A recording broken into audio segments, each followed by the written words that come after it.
आइए हम श्री रामचरितमानस शुरू करते हैं। श्री सीताराम जी भगवान की जय हो। मृग पक्षी और वृक्षों को देखने के बहाने सीता जी बार बार घूम जाती हैं और श्री रामचंद्र जी की छवि देखकर उनका प्रेम कम नहीं बढ़ रहा, अर्थात बहुत ही बढ़ता जाता है। जाने कठिन शिव चापे विसूरती, चली राखे उर श्यामल मूर्ति। प्रभु जब जात जानकी जानी, सुख स्नेह शोभा गुण खानी।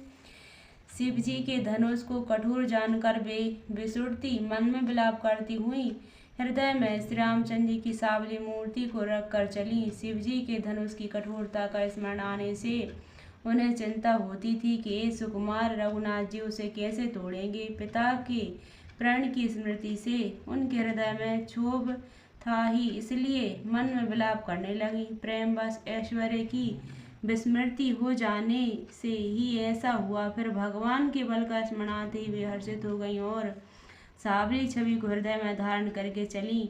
प्रभु श्री रामचंद्र जी ने जब सुख स्नेह शोभा और गुणों की खान श्री जानकी जी को जाती हुई जाना, परम प्रेम मय मृदु मशकीनी, चारु चित भीति लिख लीनी।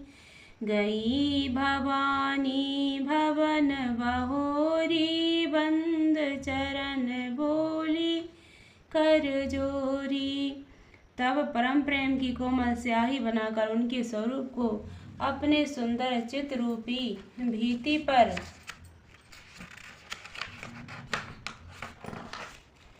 चित्रित कर लिया। सीता जी पुनः भगवान के मंदिर में गईं और उनके चरणों की वंदना करके हाथ जोड़कर बोली, जय जय जय गिरिराज किशोरी, जय महेश मुख चंद चकोरी। जय गज बदन सड़ानन माता, जगत जननी दामिनी दुति गाता। हे श्रेष्ठ पर्वतों के राजा, हिमांचल की पुत्री पार्वती, आपकी जय हो। हे महादेव जी के मुख रूपी चंद्रमा की ओर टकटकी लगाकर देखने वाले चकोरी, आपकी जय हो।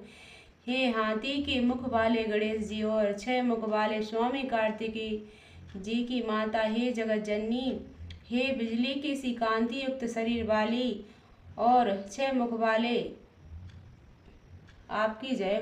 तब आदि मध्य अवसाना, अमित प्रभाव वेद नहीं जाना।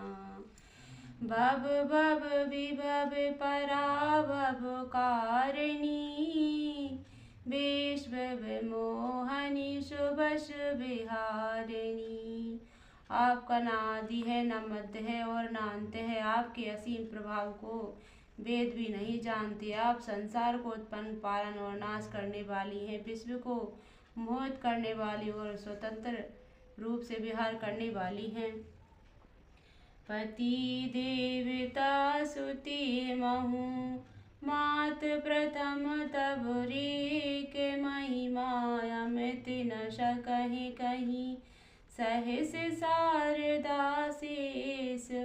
मंगल भवन अमंगल हारी, द्रवहु सुदशरथ अजिर बिहारी। पति को इष्ट देव मानने वाली श्रेष्ठ नारियों में हे माता, आपका प्रथम गणना है। आपकी अपार महिमा को हजारों सरस्वती और शेष जी भी नहीं कह सकते।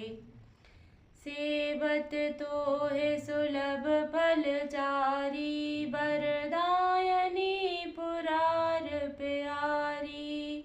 देवी पूज पद कमल तुम्हारे, सुर नर मुनि सब हों सुखारे। हे भक्तों को मुँह मांगा वर देने वाले, हे त्रिपुर के शत्रु शिव जी की प्रिय पत्नी, आपकी सेवा करने से चारों फल सुलभ हो जाते हैं। हे देवी, आपके चरण कमलों की पूजा करके देवता, मनुष्य और मुनि सभी सुखी हो जाते हैं।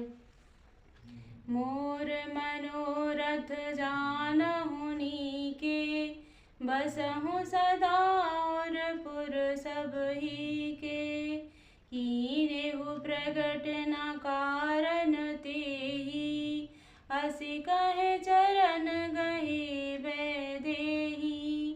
मेरे मनोरथ को आप भली भांति जानती हैं, क्योंकि आप सदा सबके हृदय रूपी नगरी में निवास करती हैं, इसी कारण मैंने उसको प्रकट नहीं किया। ऐसा कहकर जानकी जी ने उनके चरण पकड़ लिए।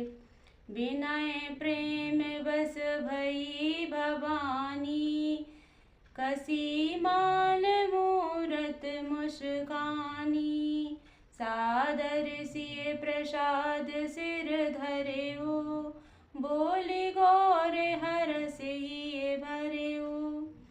गिरिजा जी सीता के विनय और प्रेम के बस में हो गईं। उनके गले की माला खिसक पड़ी और मूर्ति मुस्कुराई। सीता जी ने आदरपूर्वक उस प्रसाद माला को सिर पर धारण किया। गौरी जी का हृदय हर्ष से भर गया और वे बोली, सुन सिए सत्य आशीष हमारी, पूजह मन कामना तुम्हारी, नारद बचन सदा सुचि साचा, सोबर मिलहि जाहे मनुराचा। हे सीता, हमारी सच्ची आशीष सुनो, तुम्हारी मनोकामना पूरी होगी। नारद जी का वचन सदा पवित्र, संयम, ब्रह्म आदि दोषों से रहित और सत्य है। जिसमें तुम्हारा मन अनुरक्त हो गया है, वही वर तुमको मिलेगा। मनु जाहे राजेहु मिलहि सोबर, सहज सुंदर साबरो, करुणा निधान सुजान, शील सनीह जानत राबरो। यही भांत घोर आशीष सुन सिय सहित ही हर्षित अली, तुलसी भवानी पूज पुनि पुनि मुदित मन मंदिर चली। जिसमें तुम्हारा मन अनुरक्त हो गया है, वही सुहासी सुंदर सावला वर श्री रामचंद्र जी तुमको मिलेगा। वह दया का खजाना और सुजान सर्वज्ञ है, तुम्हारे शील और स्नेह को जानता है। इस प्रकार श्री गौरी का आशीर्वाद सुनकर जानकी जी समेत सब सखियां हृदय में हर्षित हुई। तुलसीदास जी कहते हैं, भवानी को बार बार पूछकर सीता जी प्रसन्न मन से राजमहल को लौट चली।